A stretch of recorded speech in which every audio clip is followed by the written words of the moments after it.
오늘은 로마서 1장 26절과 27절 말씀을 함께 묵상해 보도록 하겠습니다. 말씀을 봉독해 드리죠. 이 때문에 하나님께서 그들을 부끄러운 욕심에 내버려 두셨으니 곧 그들의 여자들도 순리대로 쓸 것을 받고 영리로 쓰며 그와 같이 남자들도 순리대로 여자 쓰기를 버리고 서로 향하여 음욕이 불릴 듯하며 남자가 남자와 더불어 부끄러운 일을 행하여 그들의 그릇 때문에 상당한 보응을 그들 자신이 받았느니라. 26절, 27절 말씀을 봉독해 드렸습니다. 바울은 앞서 우상 숭배와 같은 영적 타락에 관하여 지적한 바가 있죠. 그리고 이제는 육체적 타락에 관해서 언급합니다. 그 가운데 특히 성적 타락에 관해서 언급하고 있습니다. 성적 타락과 관련해서 특히 동성애의 문제를 직접적으로 언급합니다. 오늘날 많은 사람들은 동성애가 단순히 성적 취향에 관한 문제라고 주장하는 사람들이 있습니다.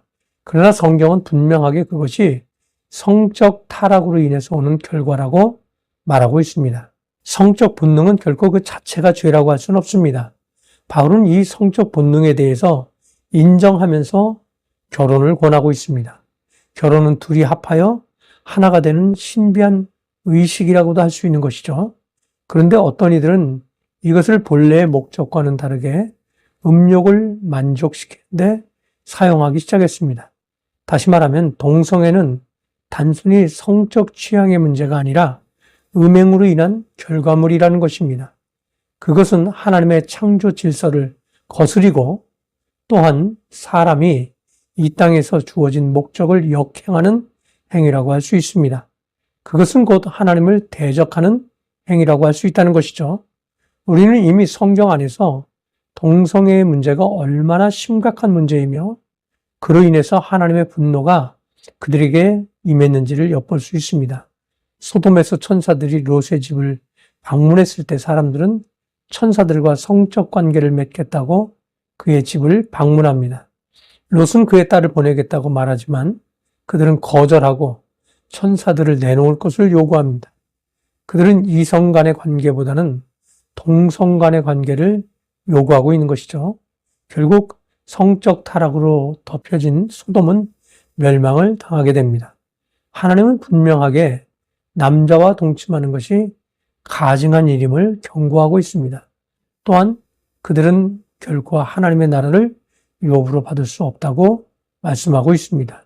아사와 여호사밧 왕 때에는 남색하는 자, 즉 동성애자들을 우상들과 더불어 그 땅에서 쫓아냄으로써 위기로부터 탈출할 수 있었습니다.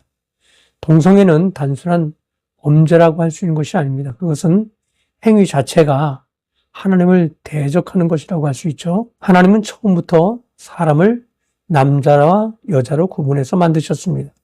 그리고 그들의 역할도 분명하게 하셨습니다. 그것은 남자가 둘이 한 몸을 이루고 생육하고 번성하게 하는 일입니다. 오늘날 속이는 자들은 남녀의 역할을 구분하는 것이 마치 어리석은 사람인 것처럼 말합니다. 그들은 남자가 남자와 더불어 혹은 여자가 여자와 더불어 관계를 맺는 것이 전혀 문제가 없는 것이라고 강변합니다. 그들에게 비난이 있을 때면 인권에 대한 문제를 들먹이며 모욕하는 것이라고 말하기도 합니다. 그러나 그들에 대해서 그것이 분명한 죄라고 지적하는 것은 믿는 사람들이 아니라 바로 하나님입니다. 또한 그들에 대해서 매우 엄중하게 진노의 불로 다스릴 것을 경고하셨습니다.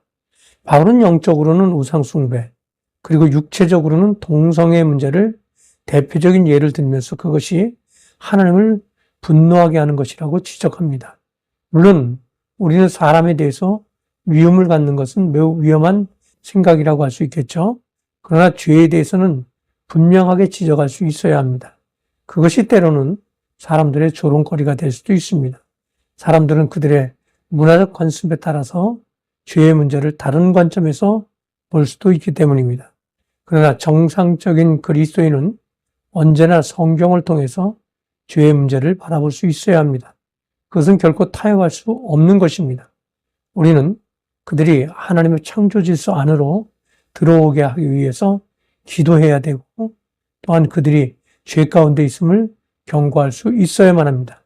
동성애가 모든 세대를 거쳐서 계속되어져 왔으며 그것이 만연했을 때 하나님의 심판을 면할 수 없었다는 사실을 기억하면서 우리 안에서 이러한 죄가 자리 잡지 못하도록 깨어있기를 주님의 이름으로 부탁을 드립니다. 감사합니다.